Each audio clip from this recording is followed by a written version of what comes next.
will. So Cool. everything you can say from this point on may or may not be used against you. Okay, tonight, for those who haven't been in on it, Michael is going to give us the Proving Grounds program, stuff to get us started on moving out of the nest and moving along a little faster than stall speed in the glider. And then Fernando's going to show us the nuts and bolts of using a new tool to help us do those things. So with that, Michael, you ready? I'm ready. Cool. Go. So the Proving Grounds program was a group of folks, I don't know exactly the history, that got together with the SSA to put together a program that allows clubs to get people out of the nest doing simple cross-country work. And I'll show you my, I've got to bring up my presentation here. And can you see my screen? We can. Sweet. Cool. All righty. So the idea is that this is for the novice glider pilot. I'll send this presentation out to the club as reference material. I normally hate and don't read off of slides, but this information is all good. The idea here is the pilots Michael, are going one thing, the next slide is also showing, so it makes everything very small on our screen. Oh, Can it you is. kill the next slide and only show the current slide? Let me see why that suddenly started doing that. Yeah. That's actually annoying because it wasn't doing it a second ago. That's a function of the slideshow. In Zoom, isn't it? No, I think it's a function of the Excel.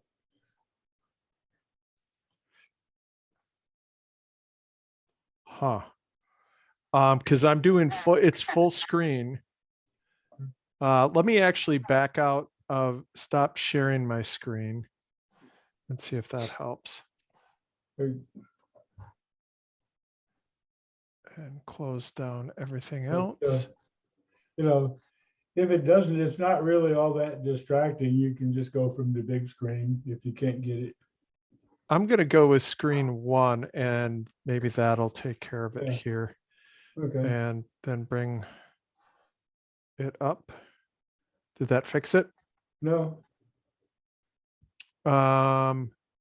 Anybody know how to kill the next slide thing? You can try display settings. It was asking if you wanted to swap presenter mode or duplicate or something at the very top.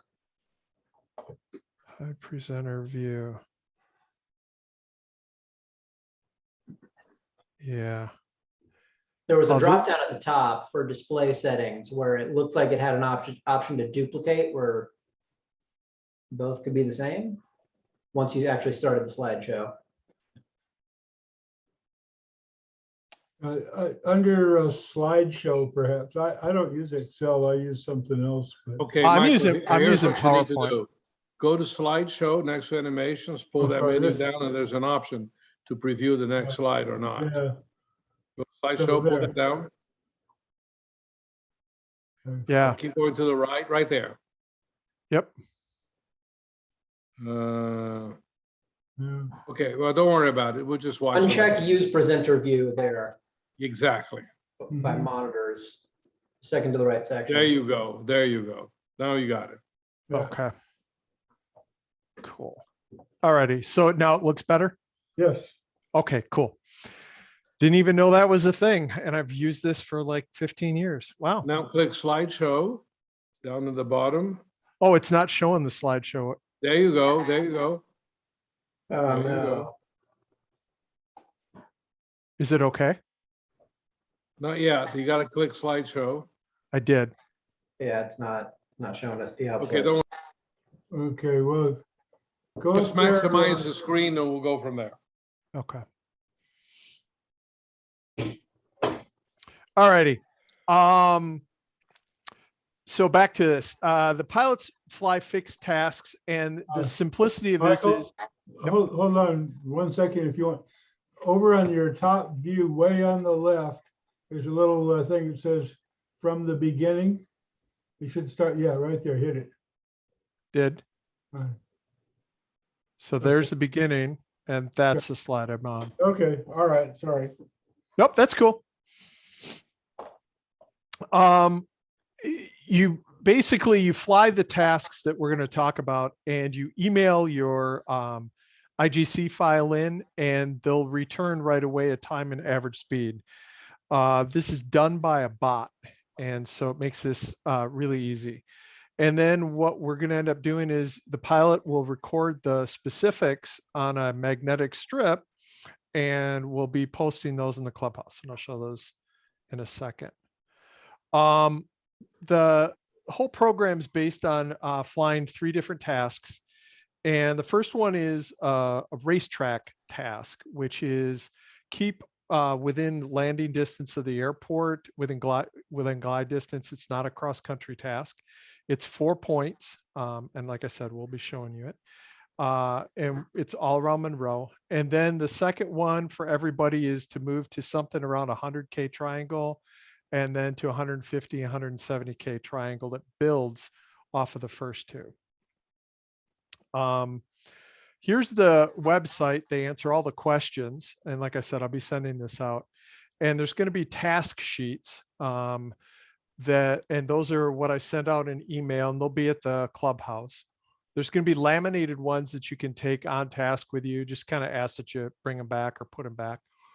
And let me show you the, just if I can pause sharing.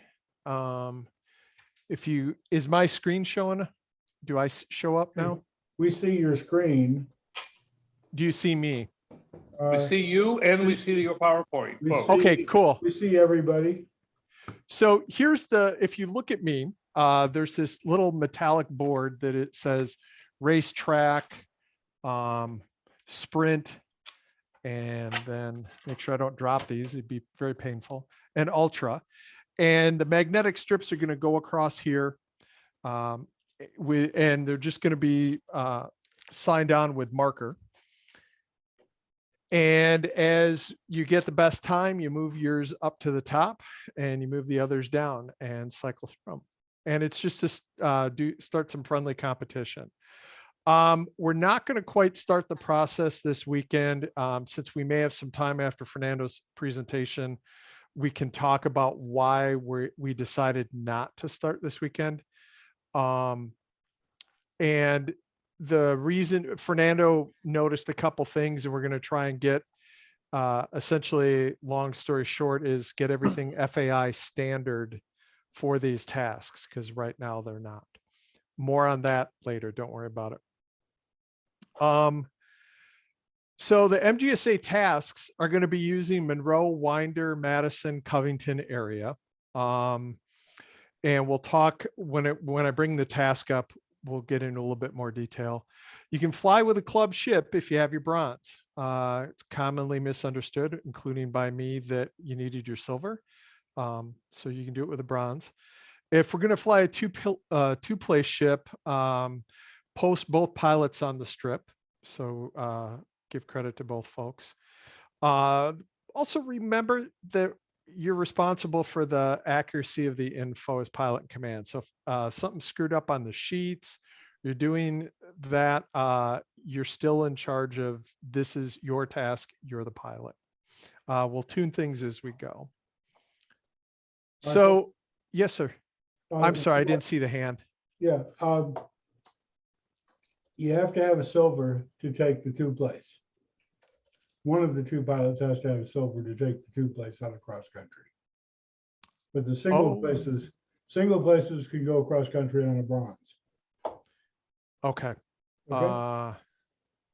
And we have to decide whether the task that doesn't take you more than 6 miles away from Monroe is considered cross country or not, I guess. So technically, FAA has a definition for cross country for airplanes, but not one for sailplanes. So the common definition is out of gliding range of the home airport.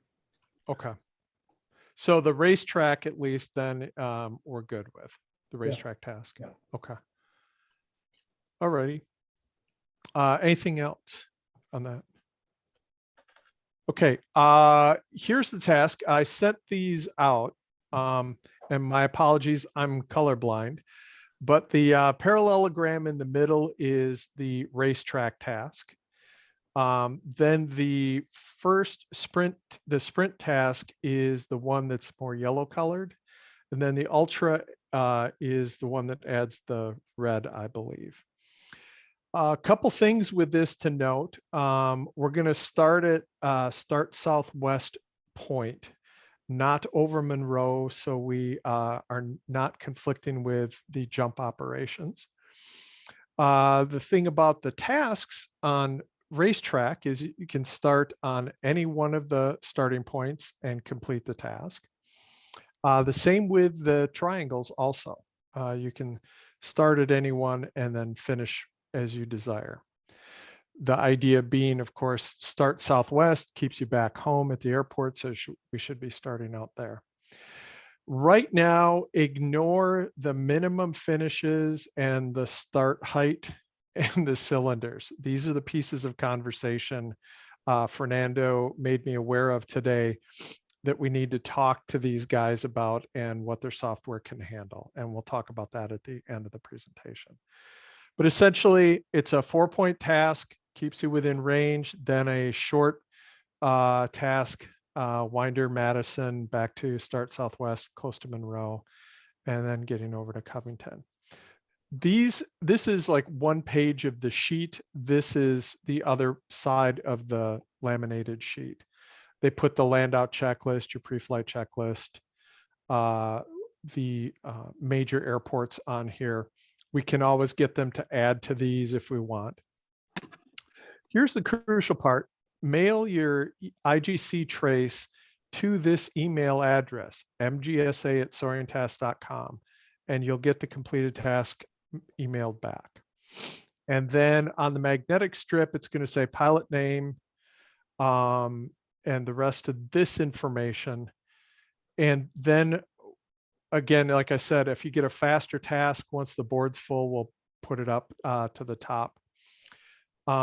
If the task fails the test by email, but proven good on CU, you can have an observer sign the slip with a validated time. They want feedback. They're just starting this out. So part of what Fernando discovered and let me know about is good feedback for these guys. We'll hear more from them. And then if you want to retrieve a file from including turn points and tasks for the club, you can email the address above with the task anywhere in the subject, and then the CUP file will be delivered. The process, I pretty much just went over it. Again, you email it out to mgsa@soaringtasks.com. And if you have any problems with the program or what's going on, email me or directly email them. So if it's about the task and our process, you can copy me or email me. I'll try and get everything taken care of. Couple things about the MGSA tasks. We're not starting over the airport, so we deconflict with jump ops, like I already said. Make sure over Covington, I still think it's still an issue. 6,000 feet is the approach into PDK. So if you're over Covington, get your head on a swivel. No air tows out of Covington because of mode C. You can land there, but you can't get air towed out.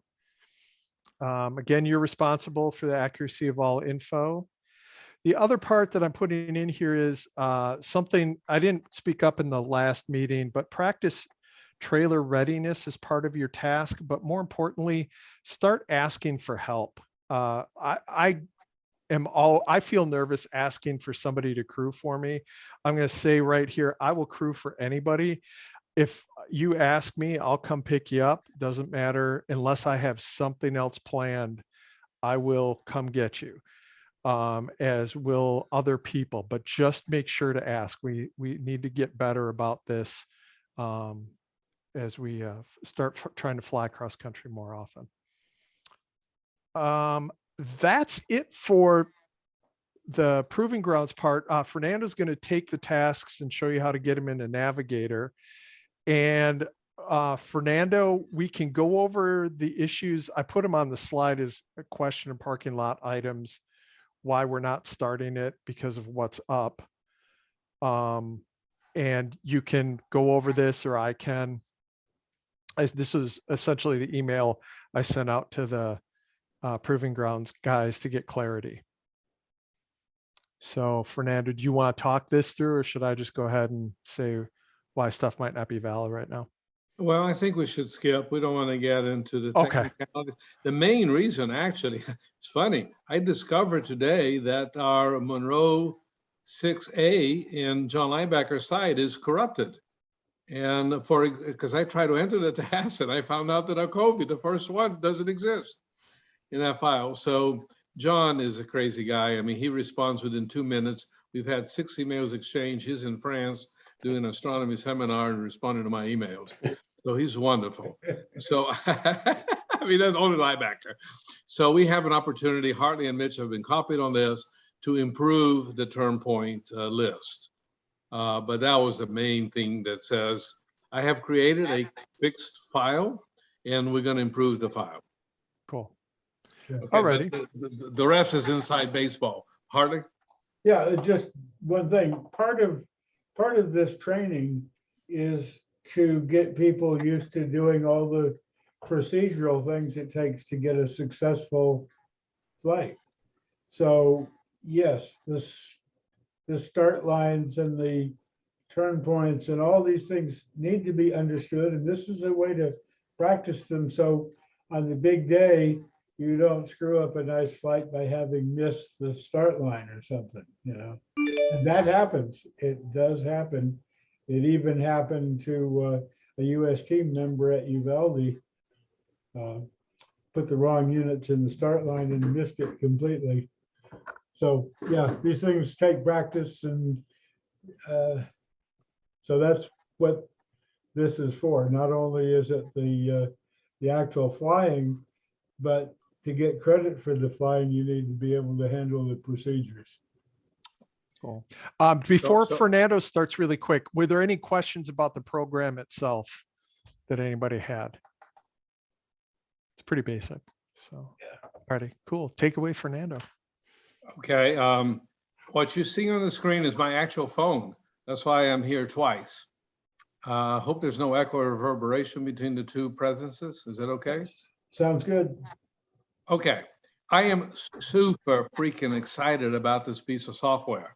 I know there are people that know how to use it better than me, like Michael Price and others, but I spent $4,000 in my older glider, and I'm spending another $4,000 on my newer glider to get what you can get here for free, okay? I mean, it's a freaking unbelievable. I'm super excited. I've been playing with it. So I have, this is UDI in steroids, but not yet fully debugged and not with full capabilities. But for going cross country as a newbie, there ain't nothing better, baby. There ain't, I wish I had this. I would have gone cross country much earlier in my career without fear. So what you see is my iPhone. It happens to be an iPhone 12, regular size. And you download this thing for free. Once you are a subscriber to CU, you got the annual subscription, you have a right to have the software for free. Oops. Uh-oh, this is embarrassing. I hope I don't have any really weird texts for any of my girlfriends here, so just ignore it, guys. I didn't know. Mitch is laughing. All We won't right, go so there. I have created a simple, you know, those of you that know the LX ecosystem know that you can customize the screen any sort of way you possibly can. Okay, so I'm in my house. You can see where I'm located, and I have the basic screen that you're going to see. And the design I've made, and I'm willing to share this format with everybody, which I recommend. If you notice on the very bottom in blue, Somebody is whistling. Who's not muted? Okay. So in the very bottom is the target. Where do you want to go? What is the direction in degrees and how far are you? Okay, so that's where you're going. The next in green, you can design any color you want. I picked these particular colors. I picked these boxes. You can have a ton of other boxes. On the next row in green, I said, okay, at this McCready, my required LD, once I choose a target, is so much. I've been averaging this current LD, and right now, since I'm at home on the ground, I'm at 0 feet AGL. It's amazing how accurate the freaking thing is. And up on top, the very top box, I can't point, but because I'm on 2 devices, but this box up here on top says arrival in feet. Okay, so if I'm going from here to here, starting at 0, I'm going to get there at 0. Now, well, later I'll show the configuration, but this is much easier than the Cambridge or anything else you got. Let's say that you are flying cross country and you happen to be here. And you say, oh my God, let me see. Nearest landings is a very important thing. Okay, PDK, boom, there it is. Wow. Wow. I arrive and by the way, I have 1,000-foot height. So if I leave my house with 2,500 feet above the ground, I'm going to get to PDK at 1,000 foot above that airport in this particular glider. I'm not sure which one I have, but I'll show you which one in a second. Look how cool that is. Let's just analyze. From my house to PDK, I have north up, but you can set it up to show track up in the future. But right now, let's stay with north up. If I click on this little thing, I can change north up, track up, whatever. You can zoom in. You know, here are all the turn points in our database. You can zoom out just by pinching. I mean, it's unbelievable. Okay, let's go back to my house. Okay, so it's from my house to PDK. And then you click recenter, and you're back there flying. So since we're not flying, it doesn't really know what direction we are flying. But it's telling me that I need to go 55 degrees to my right, 6.8 miles. I'm -1 AGL. And at McCready 4, this is the cool thing. At McCready 4, in this particular glider, I need 30-to-1 glide ratio. If I were flying, it would tell me what my glide ratio is. Okay. Also, I have over here, I can't show you but there's a wind box above the McCready box, which will be showing me the wind. That's all you need to know. So let's do it again. The Cap H3, let's say I want to fly to Monroe or Lawrenceville. Boom. There it is. There's Lawrenceville Airport. Recenter it. I need 6,000 feet. My required LD is basically infinity. I mean, that's really all you need. You just go fly. You load the database and you go fly and you go practice going to airports. Now, let's talk about the software a little bit and some of the optionality of it. First, what glider do I have? I'm not sure. So on the top left is menu. And you have different aircraft. In my case, I have Whiskey Whiskey. By the way, at McCready, the best solo over D is 42 at 53 knots. But at McCready 4, that plane will do 30, and it's suggesting that you should fly it at 82 knots. So let's suppose, to be safe, I'm going to do all my glides, have the computer calculate how much height I need at 4 knots, which is what the US team actually uses. We use 4 knots to be safe because we want to make sure we can get there fast, and then we slow down. So, for example, let's go back here. From my house to Lawrenceville, starting at, I need 6,150 feet at McCready 4. Now watch this. If I touch here, the 4, and I slow it down to McCready 2, it's telling me I'm now getting 37-to-1 and I better fly at 70 knots, okay? So I'm going to fly at 70 knots, but I'm going to keep the computer at this computer at 4. Notice what happened. Can you all see up on top? I went to 5,200 feet. I gained 1,500 feet of extra safety on top of my 1,000. Okay, does everybody see that? Kind of give me all a thumbs up because I can't point things. Has everybody seen up there what happened to that box? I'm going to do it again. Watch. I'm going to speed us up to McCready 3, which is telling me to fly at 76 knots, that distance. And then McCready 4, which I'm going to keep it on McCready 4, so I have plenty of safety height. It says I need 6,149. But in reality, if I slow down and instead of flying the distance 82 knots, I slow it down to 70 knots, which is what's called McCready 2, I'm going to get there at 5,200. In other words, I got another 1,000 feet of extra margin on the bank. Okay. Let me pause here for Vance and, you know, maybe Pat and others that really haven't used flight computers in reality. Tell me what you understanding here, Vance. I only ever barely brushed on what the McCready numbers mean when I was studying for my check ride. So when you say you're going for McCready 4 for safety, that's going over my head. Okay, let me define what McCready is in practical terms. It's just a speed to fly. That's all it is. On a given glider, McCready 4, on this glider, McCready 2 equals 70 knots. It means that is the optimum speed if you think the thermals are running 2 knots. Got it. That's what it kind of means. But in actual pilot's terms, it means if you want to fly McCready 2, you fly 70 knots in the distance, plus or minus. We use what's called block speeds. We don't focus on the speed to fly and all that crap that people used to do in the old days and McCready theory and all that crap. We just fly 70 plus or minus 5. If we feel we're in sync, we speed up a little bit. If we see we're in lift, we slow down a little bit. Okay, now, in reality, in a cordial sky, you will find, once you get to be good at finding thermals, that you're going to average 4 knots. So you want to fly the distance at 82 knots. Now, that feels real fast. So don't, tell your computer that you're going to fly really fast. The computer is going to tell you you need 6,150 feet, but then you fly slow and don't lose as much. Right. Is that beginning to make sense, Vince? Yeah, absolutely.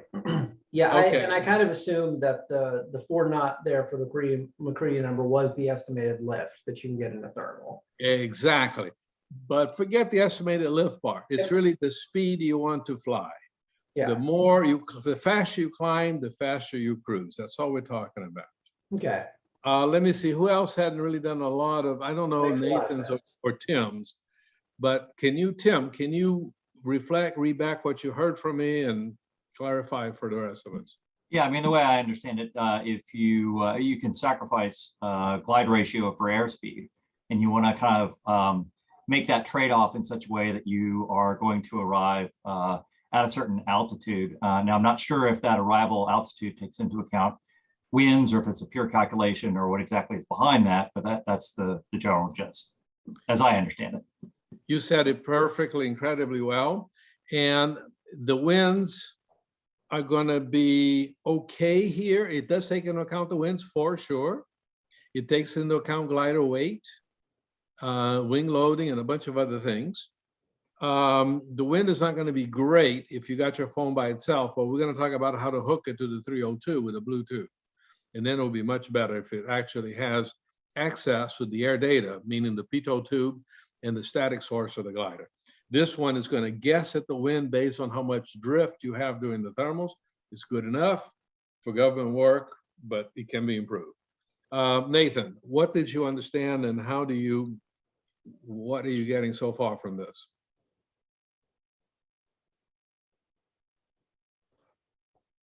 I was just typing the message. I'm gonna have to drop in a second, but what I'm getting from this is that I have a lot to learn, and it's a whole. I've been reading up and a lot, but it's like a new language and new techniques. And what do you do if you don't have a computer? And there's there's a lot to it. So I appreciate all the knowledge and experience you guys are sharing with a new guy like myself. Nathan, you made my day. The whole point of this presentation is you don't need a computer, you got your phone. In fact, let me tell you the truth now. I have a very fancy Nano 4, okay? And I used to have a very fancy Udi. I'm gonna have 2 super fancy computers on my plane, and I'm gonna use this. You know, this is gonna be my backup. This is gonna sit right there, because this thing is just pure genius. That was one of the, And then if you don't want to use that, this one doesn't use batteries at all. that was my question. I typed up when I was going to be at the airport this weekend was, you know, I'm sure phones, you know, we didn't do this. We didn't have all this technology before. And I'm not trying to sidetrack the discussion, but I mean, the technology is amazing. What did you do before that? And I think I just saw it. You have a card. So Well, what this does, Nathan, is this is all you need to know. From here forward is advanced stuff. But for you, you get on whatever plane you're flying, you go out 5 miles and you go in here and you punch Monroe. So let's find it.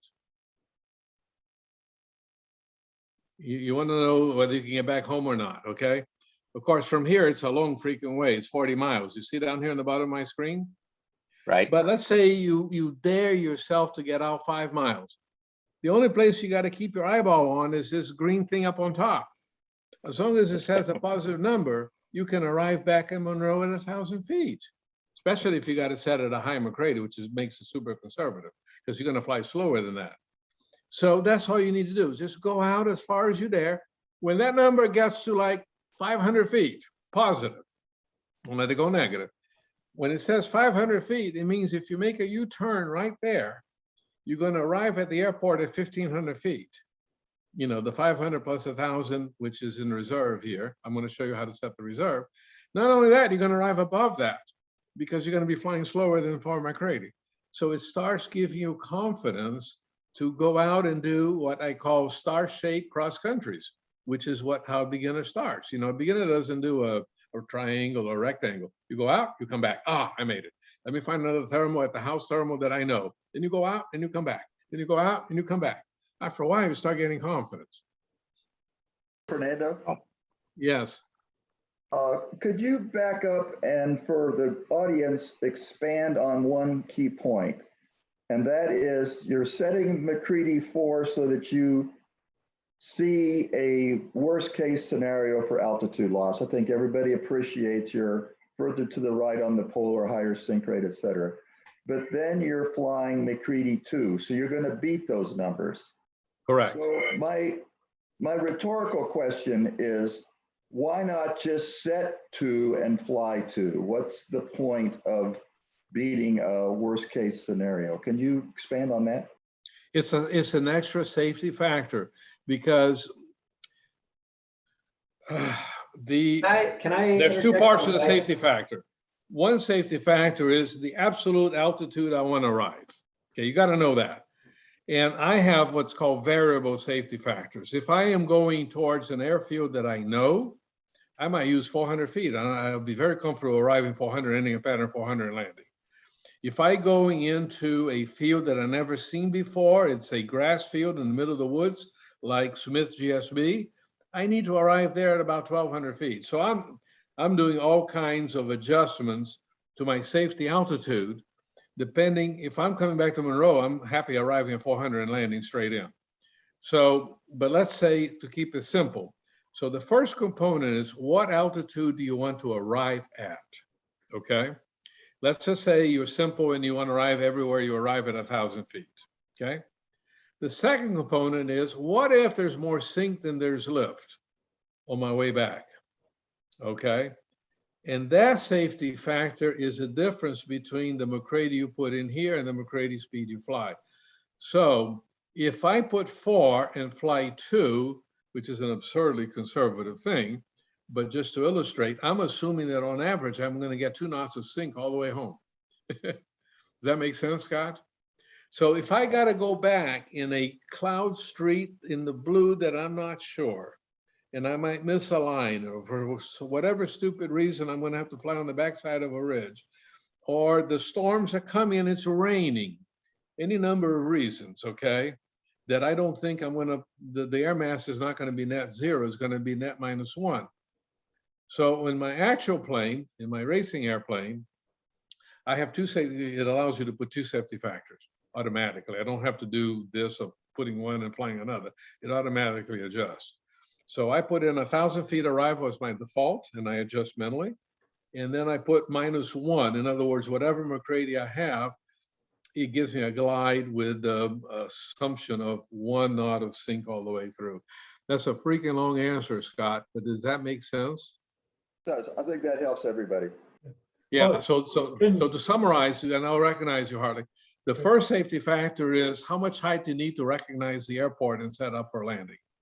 The second safety factor, the difference between the computer McCready and the speed to fly, is the air mass safety factor.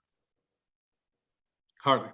Yeah, the whole thing about the split McCready as opposed to setting to and flying to is that as long as things are going well, setting to, flying to is the classic way of flying McCready, the final glide. But things don't always go well. And psychologically, it's much easier to slow down and speed up when you've got a reserve.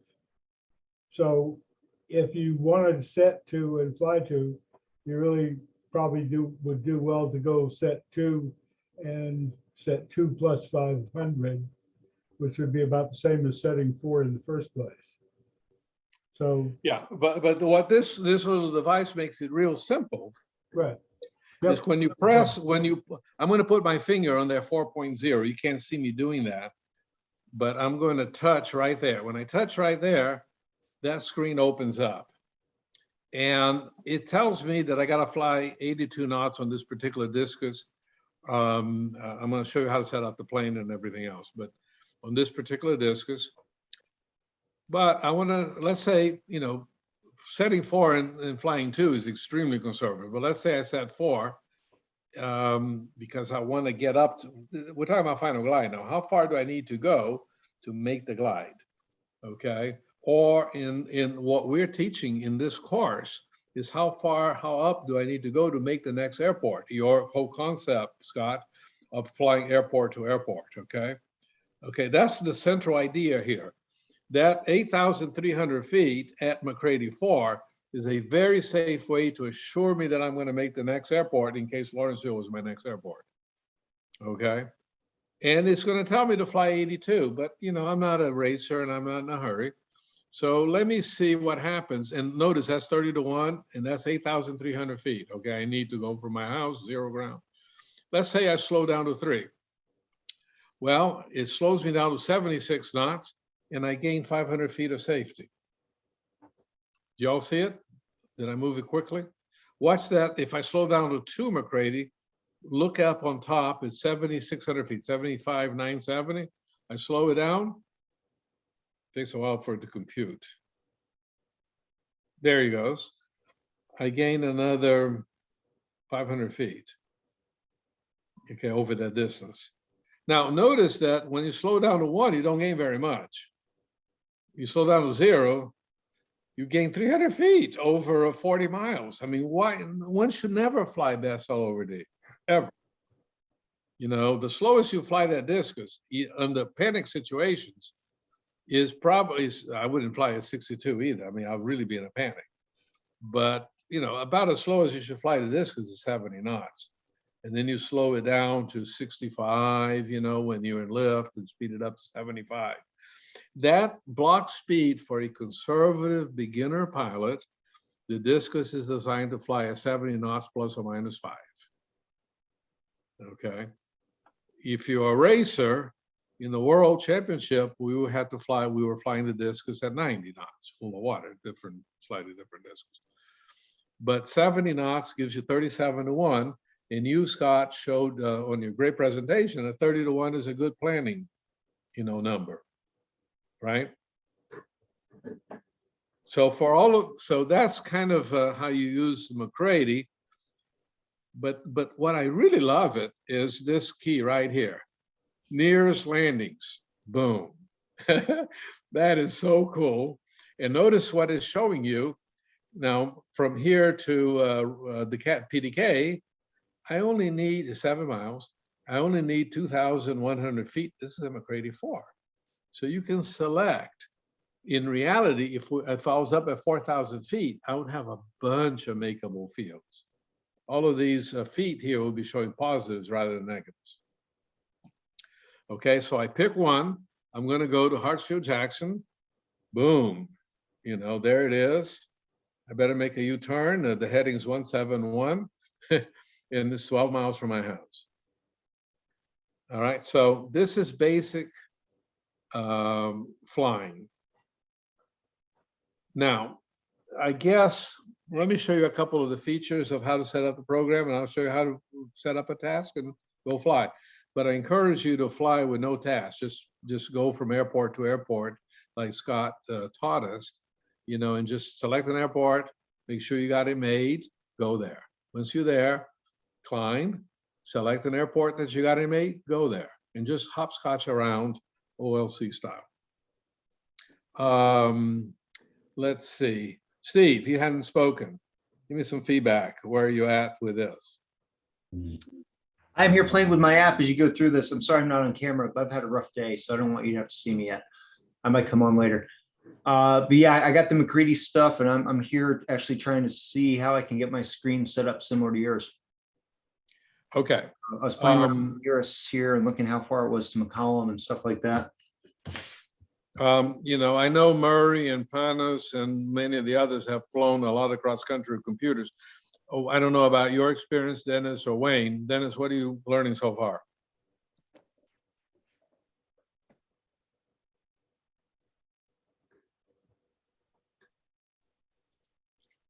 Unmute yourself. Or press your space bar.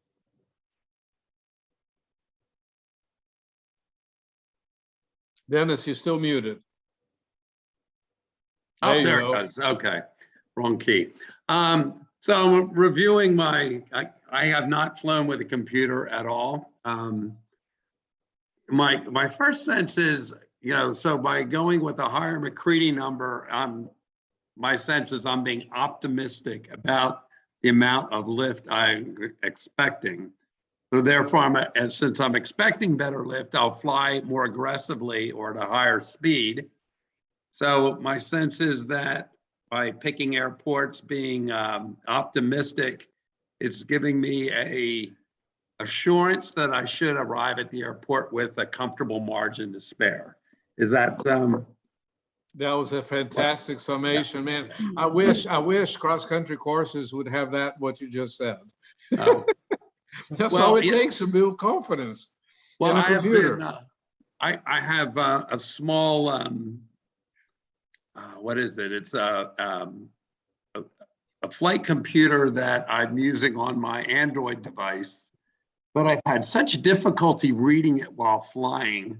I have tended just to ignore it, and I have not gotten any of the value of these devices. I'm sure it would increase my confidence in flying away from the airport further and knowing I can get back home without landing out somewhere.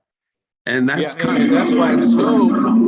that's why I'm so excited about this interface. Yeah, I mean, I'm going to show you some other stuff. It is awesomely beautiful. It works on a mini iPad if you want a big screen.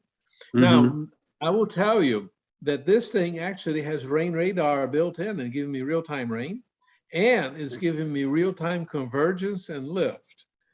Okay, there's a lot that I can show you here. I'm just unbelievably excited. We're going to keep it simple for cross-country. But Wayne, and then maybe Murray. Wayne, go ahead, and what are your thoughts so far? What have you learned? Well, I typically set mine to McCready 2 and try and fly McCready 2, but I've typically used 1,500 feet for my safety margin when I set up my computer. Good. And what computer do you use? What do you have a movable map? I use CU. I have an UDI. You have an UDI. Okay. And then Murray?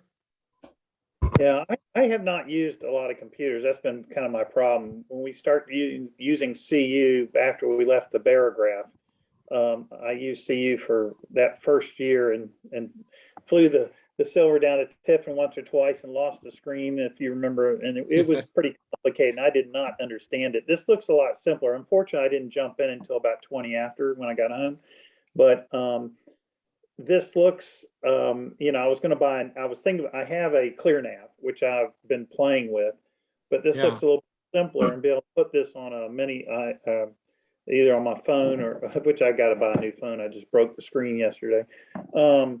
Anyway, but it looks like it's a little more straightforward, and it sounds like it's a lot simpler. It's in the last 20 minutes is what I'm hearing from you, that it's just, maybe it has the basic stuff on it, and we can not have to go out and buy the UDI and be able to just use our phone.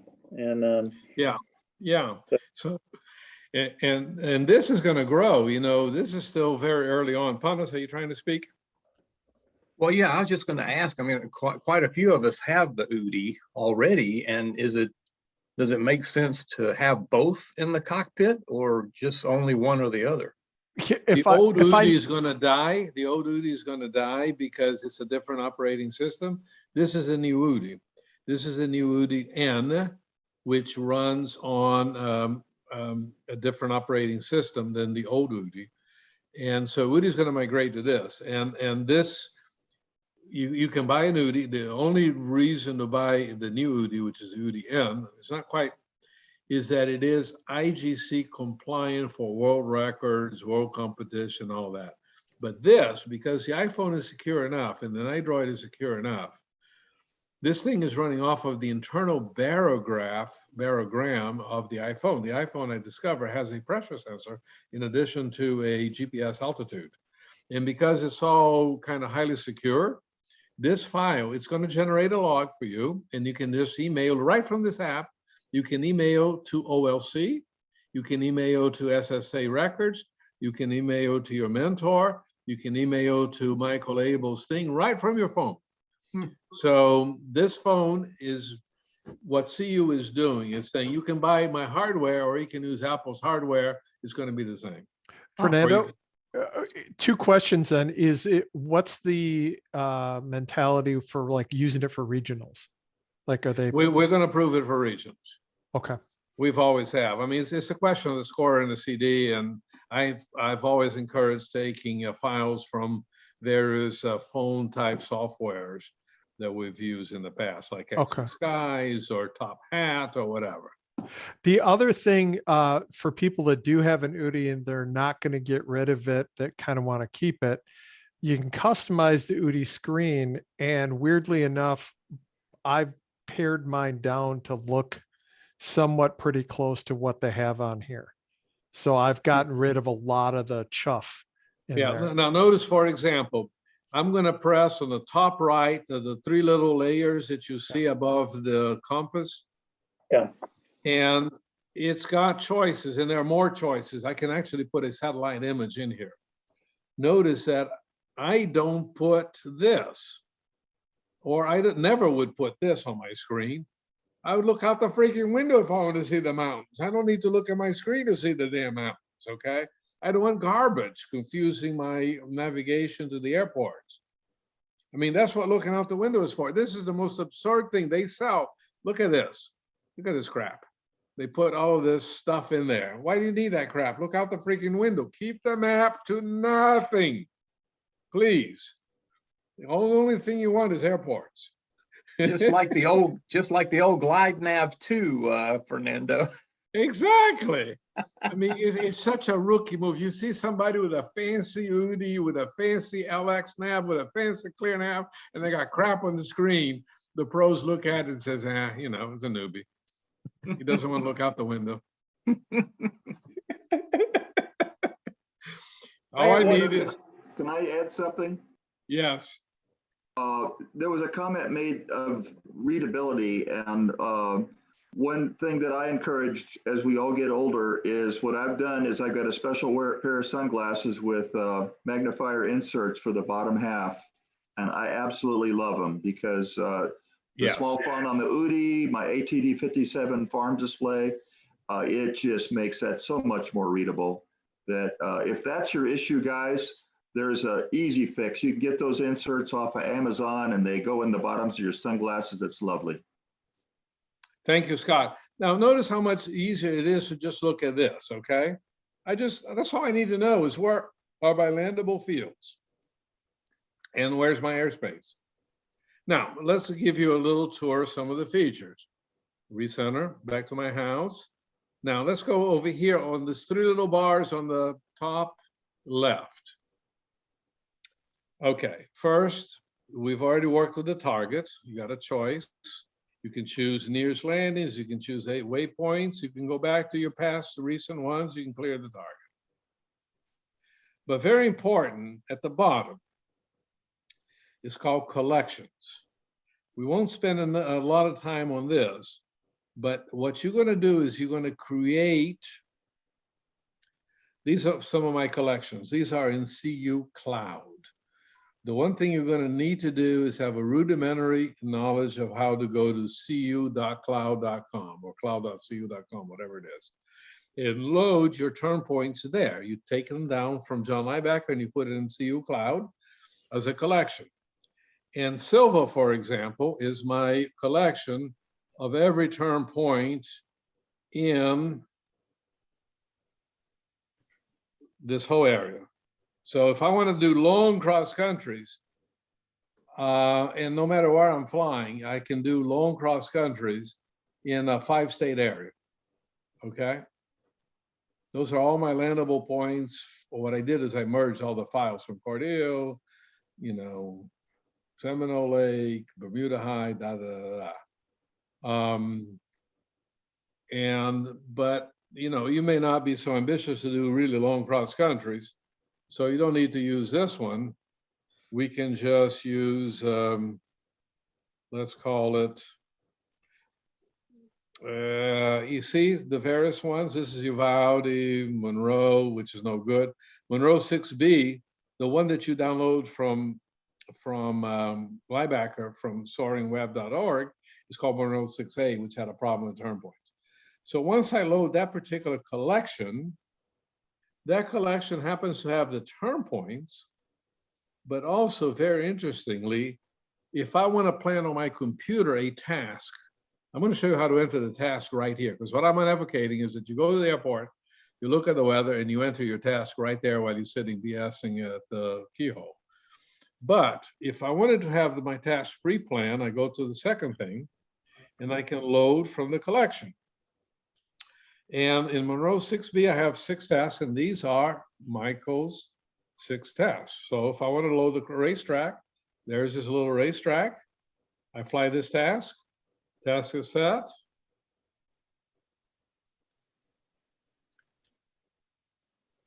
It looks like a tiny task in comparison to this whole huge area, but there's the task. I got to go from my house to there to start and go around. You'll see it? Yeah. Let me go back to get rid of this huge task area, back to just Monroe. Doesn't matter because it all works. So I am going to delete that one and just leave the Monroe. You can have multiple term point files on at the same time. There it is. Okay, there's our little task. It kind of looks weird because we're not right at Monroe Airport, which is kind of in the middle of this. See Monroe? And let's talk about this task because this is kind of our starting one. The concern I have, it's not a concern, it's just a caution that Okovie is not a landable airport as far as we know, but we couldn't really pick up, for whatever reason, a landable field, but we're very close to Monroe. Spring Valley is landable. Yeah, Fernando, all the first 4 are to keep you within landing range of Monroe so you don't have to have a land out spot. So that's the whole idea of the racetrack. No, I understand. We just need to understand that on this leg, on the leg from Okovie to Spring Valley, we got Sunset in the middle, you see, as a bailout field. On the leg from Spring Valley to Appalachian Bluff, we have Kimball. Of course, we have Monroe also to bail out to. On the other leg, on the southern leg, we have Sleepy Hollow. One thing that I would recommend anybody who's actually serious about doing cross country and doing this task, and this is an important comment. I mean, when I was captain, I required that the US team pilots walked every field within 10 kilometers of home. So I would recommend you drive over there to Appalachian Bluff and plan how you'd approach and land there. It's not so simple as it seems. It's not a great field, right, Hartley? It is not a great field, and it would give you a real shock if you just showed up at 800 feet above it with no other options in mind. So Can I it's add a, a yes, couple things Scott. here? Yeah, just on that same note, guys, that grass strips are often green on green, and they can be very hard to see, even when you have precise steering to them. Just to at all orient yourself to, is that a runway or is that a farm road? You know, it can be very tough. The other thing I'd like to say is the intent of this quadrangle is to stay within gliding distance of home, but sometimes instructors have to say obvious things, and that is you could have cloud bases, and if you're at cloud base that far out, you're not within gliding distance of home. Obviously, in a good day you are, but it's not a given, 100% given that you're within gliding distance of home just by being over that area, particularly iffy weather. And again, you've got a quick bailout. You can just click on here and you can click Monroe and you always will see. Even though what you're going to do here in practice, you're going to program, let's say, Spring Valley, okay? And you're going to be navigating in Spring Valley. And you say, whoa, wait a minute. Am I still within gliding distance of Monroe? Well, you just click around here on Spring Valley. Oh, and Monroe is hopefully going to be a positive number. Oh, hey, I can make it home. I'm okay. So you can always check back very quickly. Okay. Also, the yes. Yeah, just to amplify Scott's point for a moment, I landed my DG 800, the one before I got the 808, a mile and a half from Monroe's airport. And that was the farthest away I got. Well, Harley, that was special. That was a special situation. well, let me give you, what if I didn't have this course, okay? The very first glider I ever owned and bought with Larry was an LS3 with a Cambridge, okay? So I said, okay, I got it. I programmed the Cambridge. I got Covington. I go to Covington, then I program Monroe. And when it says I can make Monroe with 100 feet, I turn around and I start gliding back from Covington with 100 feet. Did not have any safety height, okay? Did not know anything about it. I glide, and I don't think I can make Monroe. In my very first flight or my first glider in my life, I had to land 2 miles from Monroe. So you got to be ready. But this one would improve your chances of not having to do that. Yeah, now you got this fancy McCready thing. You've got, oops, what happened? Yep. Did we lose me? Let me check content. You unshared your screen, I guess. I guess I did. I'm going to retry. I'm conscious of the time, but I want to just now go quickly and show some features, not with the intent of y'all learning. We're doing well. Not with the intent of learning, but just so you can kind of get a tour of all that you can do here. Fernando, I missed the first part, but I guess you are on your computer, right? And it's mimicking what you would be doing on your phone. I am on 2 places. Here, you see me waving my hand? That's me on the computer. You see me in the corner that says Fernando Silva, that's my phone. I'm sharing my phone screen and I'm participating in the meeting via my computer. But what you see there is a screen share of my phone. So this is actually, you see my phone right here? Yes. That screen you see is, I'm operating the system from my phone. So you're seeing reality. Now I'm going to give you a quick tour of all you can do here. Okay. Does the system also work like this on the computer, or you have to run this particular program on your phone? Doesn't exist on the computer. It is an iOS or Android only. Yeah, Murray, it's for flying. It's an app. It's an app. You download this app from CU onto your phone, and then you operate it from the phone. Okay, so you can do it on an iPad, but not on it. You can't run the app on the computer also. Okay. No. It's an Android app and an iOS app. So the reason you want a phone as opposed to a mini iPad is that I can get rain. I mean, I'm going to be getting weather, real-time weather and real-time lift and convergence on my phone as I fly. Typically in the United States, if you get down to 3,000 feet, it reloads your sky sight. In Europe, for some reason, you get data higher. Here they protect. They know that you're going pretty fast, you know, and they kind of block, you know, the signal in America for whatever reason. Well, I mean, those of the you that are signal- on, the signal is directed downward so that somebody at 5,000 feet doesn't use up every cell tower for 100 miles around. all right, let's go for a tour now, okay? So first of all, I'm going to reset myself to fly from my house in Monroe. I'm going to reset myself to fly at 4 knots, and I'm on a discus still. Okay, now, Cargo Monroe task. I can load different tasks. I can clear the task.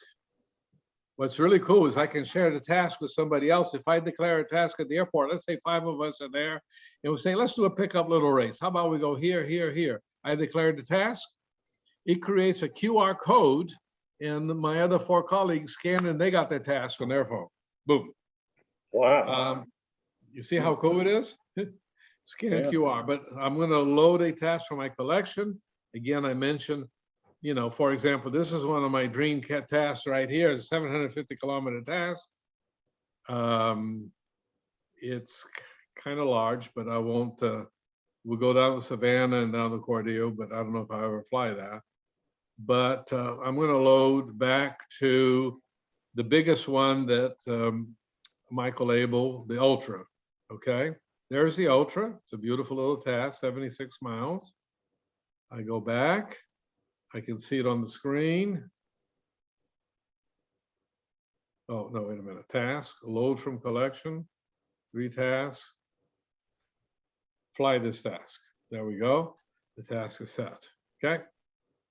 So now I have the new task. There's a triangle. You all see it? Of course, I have to go to the start point from my house. Now let's talk about the options that you have here. Aircraft. I'm going to set up a new aircraft. Who has a non-discus aircraft? Michael Price. What aircraft do you want to set up? Oh, I don't know, N47 Delta Golf. Okay. What kind of aircraft is it? What's your competition ID? MP. Mike Papa. Okay. And oops, I started with a Disco CS. I gotta say, add a glider. Sorry. We're talking a Shemp Hirth. Yeah, a Venice 2CM. Notice that all these gliders are programmed with very accurate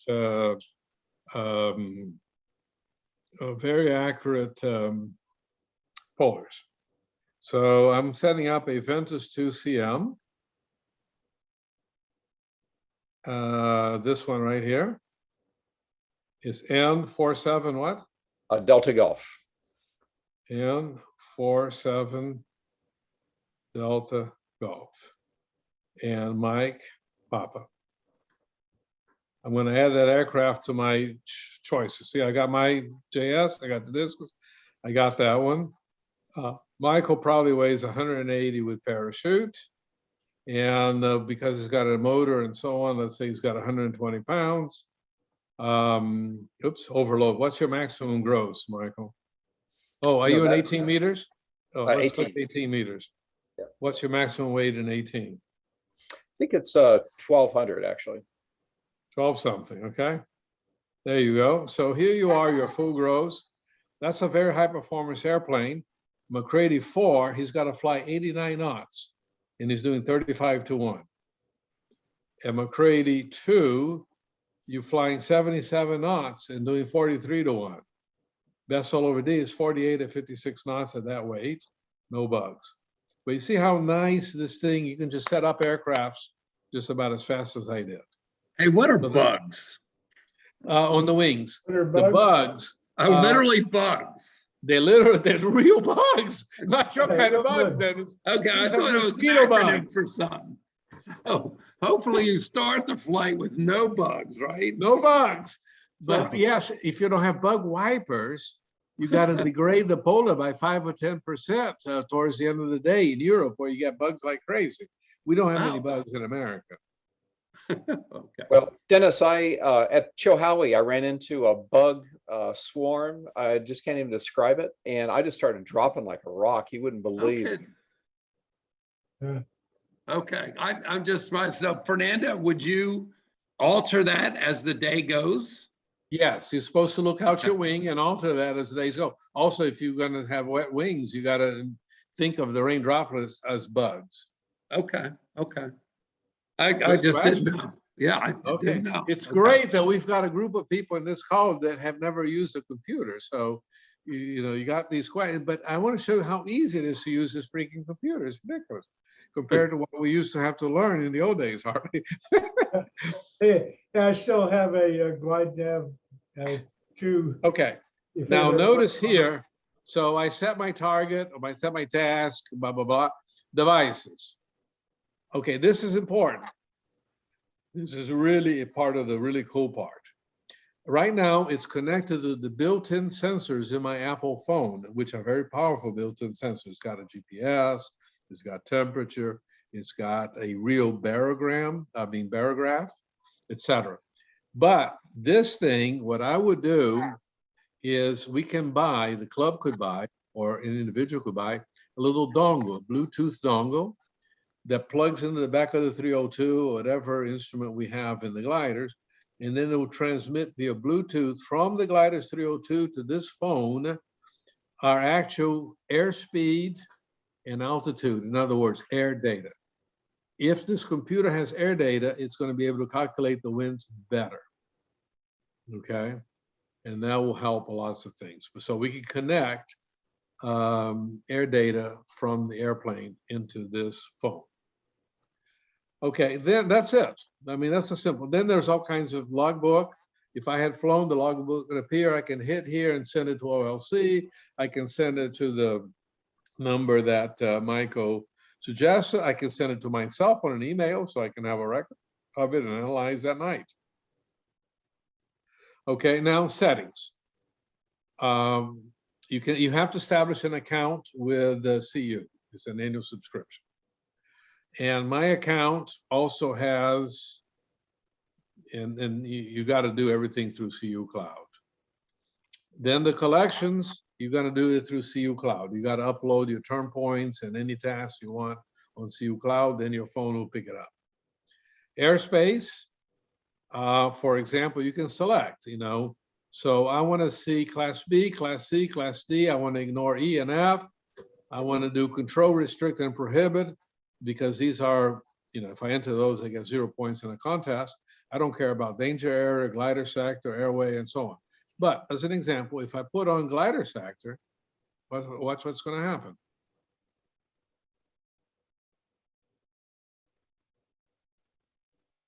Yeah, maybe it didn't, but it will show a thing around Monroe. I did it in the past. It's not doing it right now. That's But- that's the danger area for the parachutes. Oh, is it the danger area? Yeah. Oh, okay. And so I don't know who it's dangerous. There it is. Look. Us and Ooh, them. there it is. I turn on the display. Do you see the circle, guys? Around Monroe? Do y'all see it? Somebody give me a thumbs up. Yes. Okay. That, you know, but I choose to ignore that. So I toggle. So you can toggle on and off different types of airspace. I'm going to toggle that danger area and glider sector off, but you can toggle any kind of airspace you want. Okay.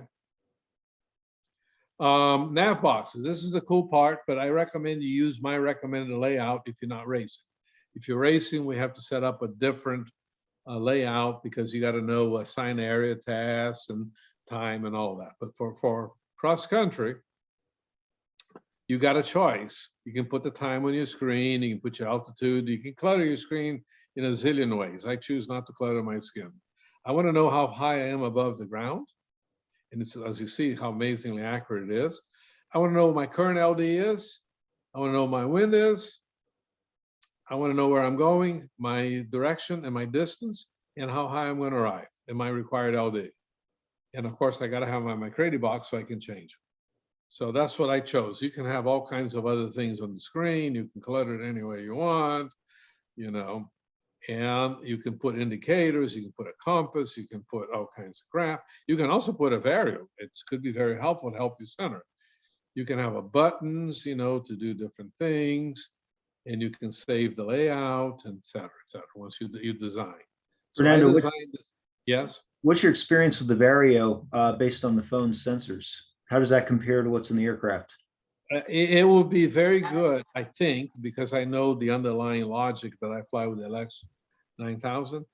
If you have air data, it will be very good. Okay. In other words, if you have put a Bluetooth from your 302 to the phone, it will be excellent. Yeah, because you need the Netto, or Then it will show a little colored balls. You know, it will zoom in. Well, you have to do it here. You got to, it's one of the settings. Let me think about it here. There's got to be a setting. Oh, here's your units. For example, safety altitude, I put it at 1,000. Offline maps, I recommend you do. I don't have it downloaded, but you don't want the maps to have to refresh in the air in case you don't have cell reception. So download the maps, and you just click on which maps you want to download and download them to your phone on the ground. So they will operate. You know, other, the logs, there's all kinds of logs, et cetera, et cetera. You can do the screen orientation. You can have your phone sideways, but most people want it vertical because you want to see forward towards where you're going. And then somewhere in here, I don't know where, you can set so that it will zoom in when you start thermaling, and you see your track and you see where the lift is and where you're falling, so you can recenter. So it's very helpful. So you're saying it's actually like the beer can that CU with their Vario? It's very similar to that? Yes. No, I know what you mean by beer The can. clear- It's not as good as what ClearNav Vario does, but it's what UDI does. What UDI does, okay. All right. Feel like So, the clear Vario better though, probably is what you're saying. yeah, right now, let's see if there's any rain in the area, okay? Right now, there's no thermal tops or convergence because of this time of the day, but it's amazing how it shows the maps. Hartley and I were looking at this afternoon, and we had great wave off of the Sequatchie Valley. It was showing it. It was showing all the lift. Let me go to a bigger version of this thing, or actually, let me go to a very big. Raining up in Pennsylvania. That'll be pretty far. Let's see if I can go there.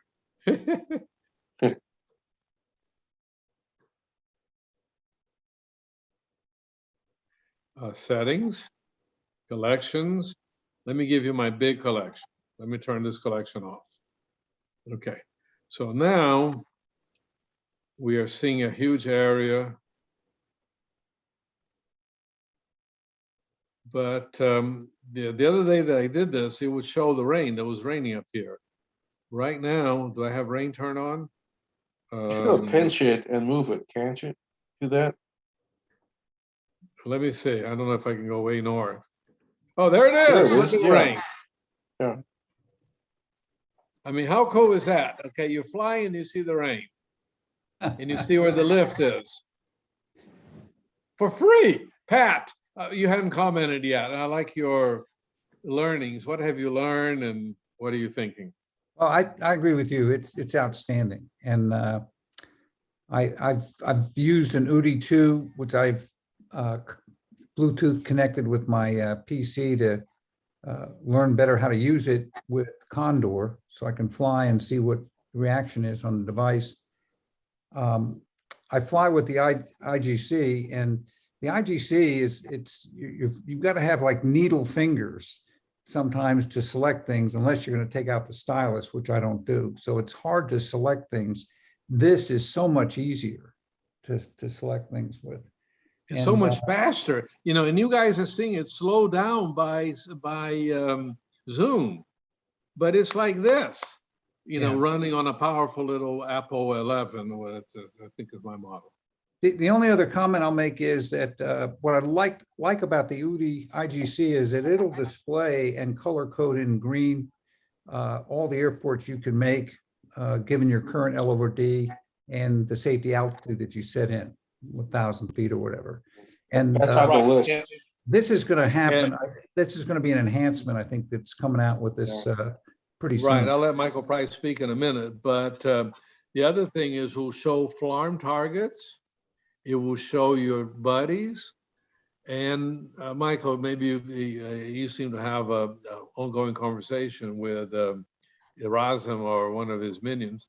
What are they bringing out in the next releases?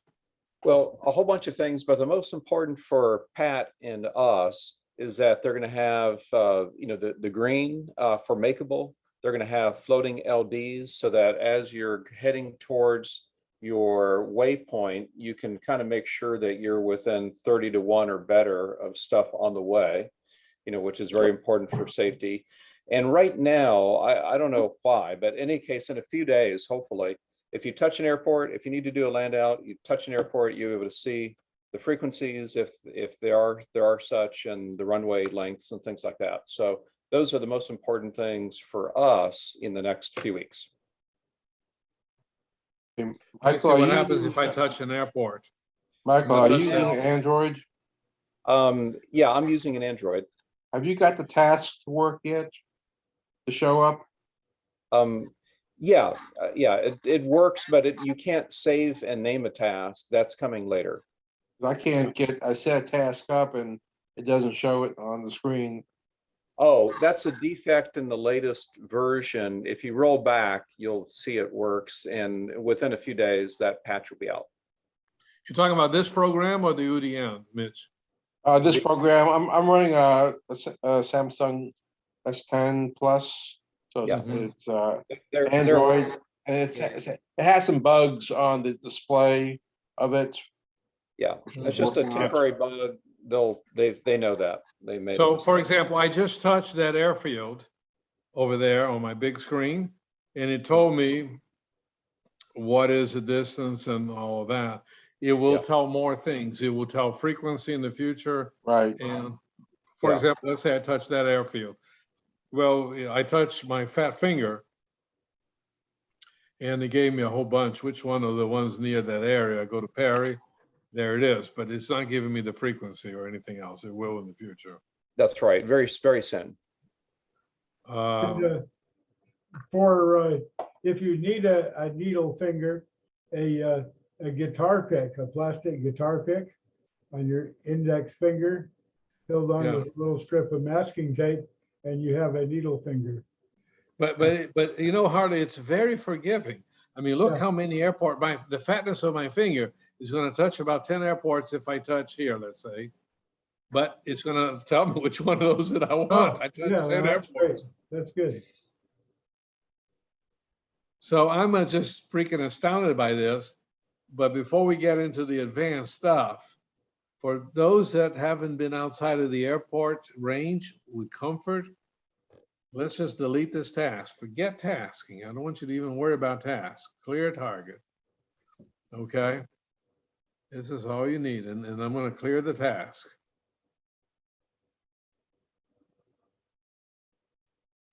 Okay.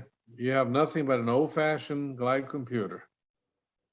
And you're flying around, and you just touch an airport, Sleepy Hollow,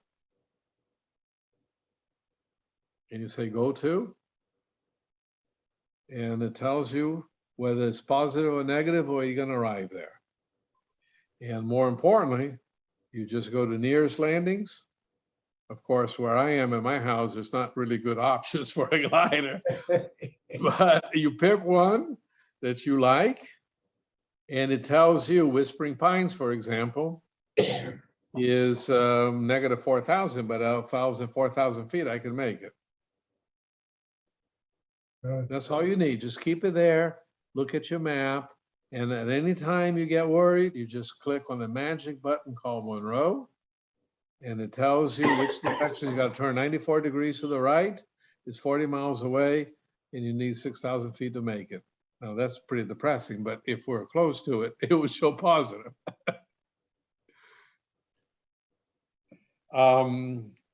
Steve, you have any other comments? No, not really. I've actually been using this app the wrong way to record my flights when I was out there, and I'm just amazed by what it can do. So if I heard you right, if you have this, obviously we're talking in the future here, you don't have to have an OD. Like You this, do not have to have for OLC flights, for Yeah. GTA purposes, for proving grounds purposes, and certainly for Cordeal, where we're going to be sponsoring. It Okay. may not be acceptable at national contests, but I'm pretty sure. And of course, if you have a motor glider, it won't work because it doesn't have a sound recording. But if you have a pure glider, I tell you, scorers will accept it. Wow, that's great. I seem to be having a problem. I'm trying to add the arrival height, and I've been able to add other fields, but it won't let me add that one. So I'm not sure if I have a bug going on here. Well, I will download, I will email to everybody the new file, okay? I mean, the Monroe 6B, which has the term points that we Okay. need. Monroe 6A got corrupted, Liebacker, Mitch and I, and Harley will talk about whether we want to add any more points to our file, because periodically we update the file, and then it will be out. But I'll be happy to give you this design. I quit transmitting now, but I'll share the design with everybody else. You can change the design any way you want That'd be great. of your screen. Thank you. Pat, Fernando, before you leave the app, this is, I don't know where the dongle ever, but the dongle that's into the PC that's for Condor. Got it. And I was pleasantly surprised that when Paul Remedy sent it down to me, I don't exactly, it was around $90 or the dongle box. You get 1 year subscription cloud. Mitch's count. You basically get the dongle for, 25.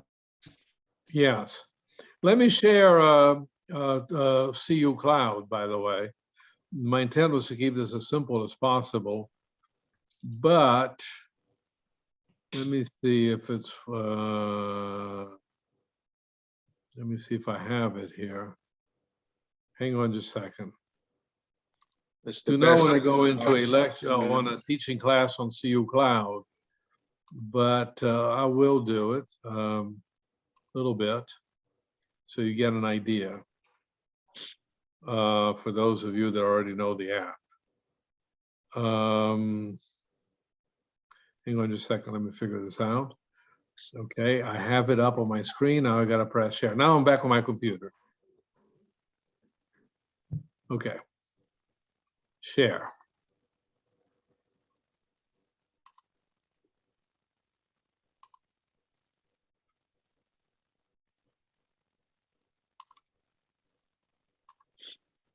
Okay, can you all see a computer screen? Yes. Yes. Okay, this is CU Cloud. One of the things it does is it keeps track of all your flights in this dashboard. You can then use it to plan flights. You can get the weather here. You can do all your planning. You can, all my flights are uploaded automatically to it, et cetera, et cetera, et cetera. But this is the one I wanted to show you. This is what you actually need to do. You need to go to XSeat Planner. And for example, here's Monroe 6B, which I put in. I put the waypoints, and right here, I can enter a task. Let's say I need a new task. I'm going to plan a task for tomorrow, and I want to go from Monroe to Athens, to Madison, to Covington, and back to Monroe. All I'm doing is clicking. There it is. I save it, and now it's available on my phone when I get to the airport. I mean, it's that simple. Okay, so now I have 4 tasks. I mean, so all it took is for me to upload my waypoints, which is what you all need to do. But let's start first with understanding how you get to CU Cloud. Let me see if I can move this thing, my Udi. Okay, cu.cloud. Okay, that's where you need to go. Go to cu.cloud. Establish your account. And then there's all kinds of buttons and all kinds of things. But here, what you're going to do is you're going to go to Liebacker's site once it's available. You're going to click here and you're going to upload to CU Cloud a file. And let's say this is Bermuda High, or this Bermuda High here. Let's say this is your file, Michael. Okay, I'm going to upload your file, your A cup. I open it. Boom. There are all the waypoints somewhere up here.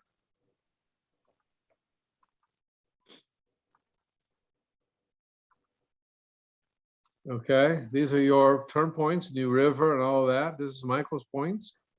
Okay, and then let's say I want to declare a task, and I'm going to launch from Tri-Cities. And I'm going to go to New London and back to Blairsville. Didn't catch. Okay, sorry, add task. Yeah, there you Add go. task. Let's start again. From here to here to here to back home. It's done.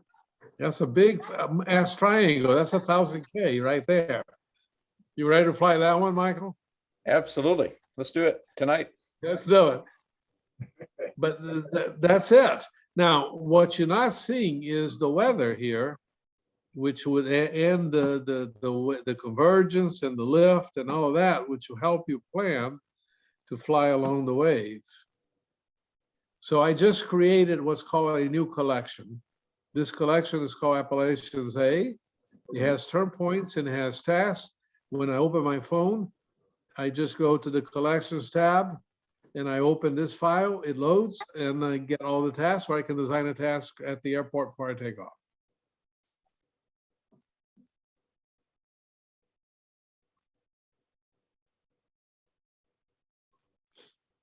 Just, you know, it's just amazing what we can do nowadays. This is really so much simpler. It seems to me. You're doing this though on a Windows computer, right? And it's Right now, integrated. I'm on the Windows computer. In other words, the loading of the turn points has to be done via the internet. It doesn't have to be a Windows computer. I'm on the internet. As long as I can get to CU Cloud, I can use any computer. Doesn't matter whether it's Apple or Windows or however. The beautiful thing about this is that I am not using the CU that I bought for my computer. I am now using the cloud. I'm on the internet. They have made the tools available in the internet to essentially replace CU, and they have made the tools available in your phone to replace the UDI. And they're simplifying the compatibility between the Apple platform and the Windows platform. That's kind of what I was getting at. There's no compatibility anymore. You're in the internet. I am not. I see. Can you see here? You can get this. The point is, before it would just get so complicated. And next thing you know, you got a black screen, and you're like, you know, this is just too damn complicated to, you know, unless you're a computer geek, you know, like you guys. Yeah, you're right, Murray. I mean, no longer is it platform dependent because you're doing your planning on the internet and you're doing your flying on a phone. Oh, Oh, may I interject one thing, just in case we don't? We're recording this session. Zoom is going to take quite a while to convert the recording into something that I can send to people. So I will send a link to the recording tomorrow. But it's going to take several hours, at least on my computer, for it to do the conversion. You want to stop now the recording, Harlan, and then we'll just do some free talking? We can go on. All this, these comments are every bit as useful as the presentation. So all I'm saying is, in case somebody gets away before I get a chance to mention that the link will be available tomorrow. Hey, Fernando, I have a question. Yes. No doubt a dumb question, but that's where I come from. On the phone, let's say hypothetically you have a bracket for your UDI that you've been using and you are pretty enchanted with what you've heard tonight. What would power the phone? I mean, the newer phones have much better batteries, but an older phone, you couldn't get through probably a long cross country without, you know, running your battery down. So, well, how do you get chips power to your smartphone in flight? Okay, here are the two alternatives you have. The easiest one is to buy a little battery pack, you know, a solid state little battery pack, of which I have 3 or 4, you know, and charge it and plug your phone to it. So you don't have to hook it to the chip's power. Do you know what I mean by a little battery pack? Yeah, very portable. Very I'm small. holding up a big one. This is a big one here that I use for my iPad when I'm flying, but there's smaller ones too on Amazon, probably 23 bucks. Yeah, and this is mine. So get a portable battery pack. Like this. You know, I have a ton because Glider Contests give them out. I always get one from the seniors, or you know, if you fly in a lot of contests, they give you a portable battery pack. That's the easy thing. Second is you call Larry Goddard and have him, and the JS already has a built-in charging ports in the glider. You can install a charging port in your glider for your phone, and Larry can help you do that. So that will run off the glider battery. Okay, Michael, I'd like to hear more from you because you're much more experienced than I am in terms of planning flights with weather, looking at weather in flight and all that. Oh, Can you give us some more ideas? Pales in comparison to yours, Fernando. I mean, I've got 1/20th, and I think that what you've covered and what Michael Abell and others covered is audience perfect. How do you think the screens are going to look? Well, I know we're all going to have to go to 5G phones, but on the iPhones, the 13s compared to the UDI and Sunlight, how do you think they're going to compare? Oh, better. It's better. Yeah, I fly with them side by side, and it's better. And one of the other things is because they're building this on a mobile platform, all of the brand new best technology, like on an iPad or your phones, and ability to see and adjust that stuff, that's pretty state-of-the-art stuff. So it just keeps getting better because they're separating it all from the hardware. Gotcha. So the UDI's fallen already, even the new UDI N is falling behind what you can get on an iPhone 13 is what you're saying. Yeah, I want to use my UDI to skip rocks right now. It's just, I can't see shit on that thing with bad sunlight and the plastics degrading and everything else. So this is so much better on my Android. There is one caveat I would have. I mean, you guys have probably all run into this in one form or another, but if you've got your phone sitting in the sun for any amount of time, you might get into an overheating situation. And if that happens, that's a really good point. It's going to go blank, and you're going to have to take it out of the sun and let it sit in some cool air out of the sun for a while before it's going to work again. Yeah, and the other thing you can do is there's a button you press on the app I didn't show you, which puts the app to sleep, meaning it's no longer running GPS, no longer doing anything. And then when you press wake up, it wakes up and reboots. So you can save, you know, that way. But Harley, I think, or Mitch built a beautiful hoodie for their Woody. So that, can you talk about that, the hoodie? The hood is just a little fiberglass shade hood for the Udi mount. That works well, but you know, it's easy. The form is a slightly rounded off 2x4, but it fits just perfect.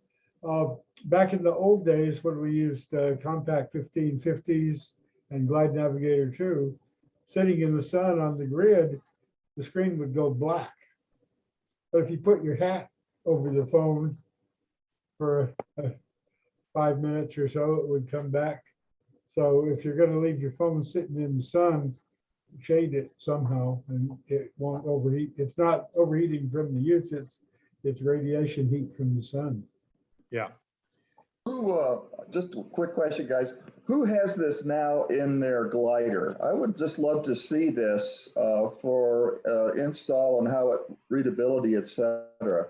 Is Michael Abell, do you have this all set up on your Discus? No, not yet. I've just been playing with it on the side, and I'm gonna see if I think my cradle will adjust, but I need to shade it, like you said, for heat. Anybody else set up for this now to take a peek sometime? Scott, I'm gonna bring it with me tomorrow. I'll show it to you. I don't have it installed on a mount or anything, but you can take a look. Okay, I'll look forward to it, Pat. You know, Scott, the reason nobody's used it yet is it was basically unusable until last week. Yeah. They didn't even have McCready setting. I mean, it was just a little display. It was just a map back. Now it's becoming useful. I believe unless somebody's removed it, I think Whiskey has a gooseneck mount with a spring-loaded claw that would hold the phone. And we should just do a Velcro, Hardy. I suggest we do a Velcro there, and people just put, you know, I don't know if people want to put a Velcro on their phone, but whatever.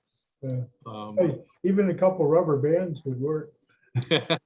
Or I've seen some people just buy slightly used Android phones, like they say an S8 would work. Yeah.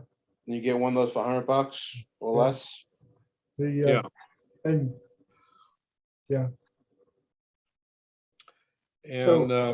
Marty, we haven't heard from you. What are your thoughts? What do you think you've learned? What are you concerned about? Unmute. Okay, I got it. I am truly impressed. The last time I used a navigational tool was back when I did my silver, and I used Hartley's Glide Navigator 2 with a compact 1550. And I am really glad that you're doing this, because this season I was planning on buying an Udi. So you have me sold. I am really impressed with what this does. Yeah. One caveat on all this, if you're going to use this for a FAI badge, it won't work. Okay, I mean, you'll fly the flight, but you won't get credit for it. Okay. So you need a certified IGC logger if you're going to do any of the advanced badge work. But for learning to fly cross country and preparing yourself, this is good. And I'm sure GTA and regional racing, it'll work just fine too. Yeah, that's my one more own question. You know, one of the nice things about the Udi, I've got the Udi 2, is the thermal assistant. Will there eventually be some sort of equivalent? Yes, it's in there. Scott, it's identical. It's the very same. Again, remember, is your Udi 2 hooked to air data or not? His is. Is it hooked to your Vario? Yes, it is. Then you're getting better centering ability. It will work even, it's exactly the same thing. It's the same software. It's the same little bubbles, in a circle. Right. And it Cool. magnifies it when you circle. So yes, they've implemented that. But again, if you have your own glider, I recommend you Bluetooth, whatever air data source you have into this by buying the dongle. Go to navitor.com and look at their dongle. Vance, you are above all else a target audience, so we're hoping to get into cross country. Now you don't need to spend any dollars on UDI. You can fly any glider and you just program it and go. What are your concerns and fears? Nothing yet. Like you said, I really want to take this out for some star-shaped tasks that you were talking about. Just go out and see and gather the data and see what it is and get a little bit more to play with so I can really fully learn what this is all about and why y'all are all so excited, because I never dealt with any of the old tools that are a pain, and I am excited for this to see what it can do. I'm gonna start from scratch and run it through its courses and see what it has to offer. Hey, Fernando, I have a question that I wonder if this might not be a good idea. People could use this while driving just to get used to the interface. And just like if you want to go mess around in the software, because that was, and by the way, I make video games for a living. The UDI was a little bit of a tough learn for me at first to figure out how everything fit together. And so one of the things is take your phone, get used to the software driving around. And that way you're driving, interacting with it, and getting to learn the software. And and the more brilliant thing about what Michael just said is, oh, by the way, go to some of these fields and go walk them and see the landability. Yeah. Nice. I mean, when you're in Monroe and you got nothing to do yourself a task to go to 4 non-paved airports and go look at them. And I will say the other thing that needs to be done before you go trusting the final glide on any of these things is do some final glides with a lot of margin and see how it works out at least 5 or 10 times. Yeah, absolutely. It's all about confidence. Actually, I think Tom West, when I won the national in 2015 in Elmira, Tom West, my crew, was responsible for 50% of that win. I mean, I could not have performed the way I did if not for Tom. I'm not even close. But here's what he did, because he's from that area. He had an iPad with 4Flight. And it says, Fernando, today, I was there a week before practicing and learning. It says, today we're going to go to the southwest quadrant and we're going to drive. We're going to spend 6 hours driving to every non-paved bailout field so you have confidence, because it's scary flying over there. It's much different than down here. It's nothing but valleys and trees and much more unlandable. And we did 10 fields every day in every direction. At the end of that, I says, man, this area is a piece of cake. I know exactly where I'm going to land and I know how to approach each field. Now, on the topic of practicing final glides, is that a literal you're trying to get to your destination, so you just straight line glide, not trying to look for any lift, Yeah, that's very important, Vance, because a lot of us cheat. What you really need to do is you go out until the little thing says 500 feet above, which means 1,500 above. Yeah. Then you make a U-turn, but now here's the real important part is you don't stop for any thermals until you're over Monroe.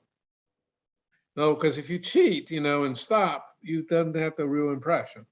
So you turn around and you find your path through the sky and you try to beat the computer and you will learn how to beat it. Even if you're flying the same McCready speed as indicated, which you should do, for pursuit exercise. So you set 3, fly 3, and try to beat the computer. Initially, you're not going to beat because you're not going to know how to pick the optimum path. But as you get better and better, you're going to start beating it. And you're going to start beating it more and more and more. Okay? there's 2 points of that exercise. One, you're going to learn how to pick a path through the sky from 5 or 10 miles out, which is very important. But the even more important point is you're going to arrive in Monroe at 1,500 feet, which means now you got to find a thermal and climb and do it again. Right. You're no longer picking thermals from 2,000 and 3,000 feet, which you learned shift. Okay. By forcing yourself to get down to 1,500 feet, climb, go out 10 miles, come back, force yourself to go down, come back. You're now learning real cross country.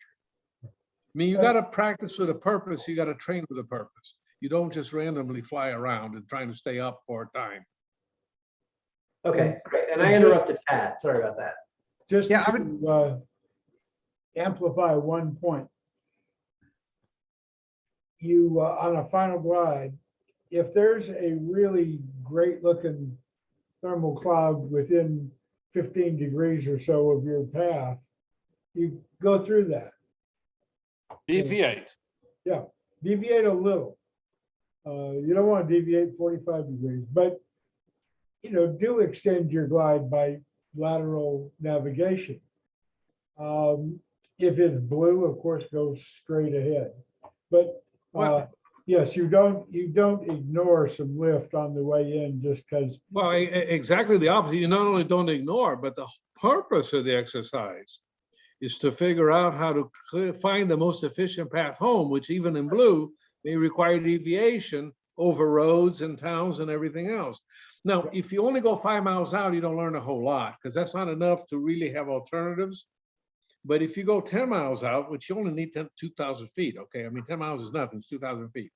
If you go 10 miles out, now you have some optionality and you got to think and you got to fly 10 miles. You know, do you take the right banana? Do you take the left banana? How much deviation? And that's how you learn. And you do this over and over and over and over again against headwinds, against rain, against whatever. Pretty soon you know how to get home, you know, pretty darn well, and how to beat the computer. But you don't just accept what the computer says without having verified it a number of times first. Okay. Yeah, that's great. Thank you.